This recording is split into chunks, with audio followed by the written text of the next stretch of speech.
சமுதாயத்தில் இருக்க எல்லா மக்களுக்கும் எல்லா விதமான விஷயங்களும் எந்த ஒரு தடையும் இல்லாமல் கிடைக்கணுன்றது தான் சோஷியல் ஜஸ்டிஸோட ஒரு முக்கியமான ஒரு வேலை.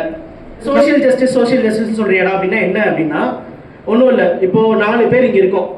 இப்போ நீங்கள் எல்லாருமே இங்கே இருக்கீங்க, எல்லாருமே இங்கே உட்காந்துருக்கீங்க, எல்லாருக்குமே உட்கார்றதுக்கான ரைட்ஸ் இருக்கு, எல்லாருக்குமே பேசக்கூடிய ரைட்ஸ் இருக்கு. இப்போ நான் தப்பா பேசினா நீ தப்பா பேசுறடா அப்படின்னு சொல்றதுக்கான ரைட்ஸ் உங்க எல்லாருக்குமே இருக்கு.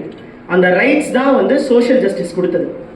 ஒரு காலத்துல ஒருத்தங்க மட்டும்தான் பேசணும், ஒருத்தங்க மட்டும்தான் உட்காரணும், ஒருத்தங்க மட்டும்தான் நிக்கணும், ஒருத்தங்க நிக்கணும், ஒருத்தங்க இவங்க வந்தாங்கன்னா எந்திரிச்சு நிக்கணும், இவங்க இருக்கப்ப இவங்க உட்காரக்கூடாது அப்படின்ற மாதிரி இருந்த ஒரு சில விஷயங்களை இந்த சோஷியல் ஜஸ்டிஸ், அதாவது ஈக்குவாலிட்டி ஈக்விட்டி அப்படின்றது சொல்லுவாங்க.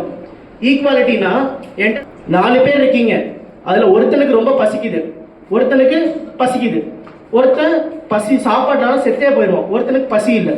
அப்போ சாப்பாடு இல்லாம செத்து போகணும்னு இருக்க அந்த பையனுக்கு முதல்லையும், ரொம்ப பசிக்கிற ஒரு பையனுக்கு அடுத்தும், அதுக்கப்புறம் பசிக்காம இருக்க பையனுக்கு கொடுக்காம இருக்கிறது தான் ஈக்விட்டி.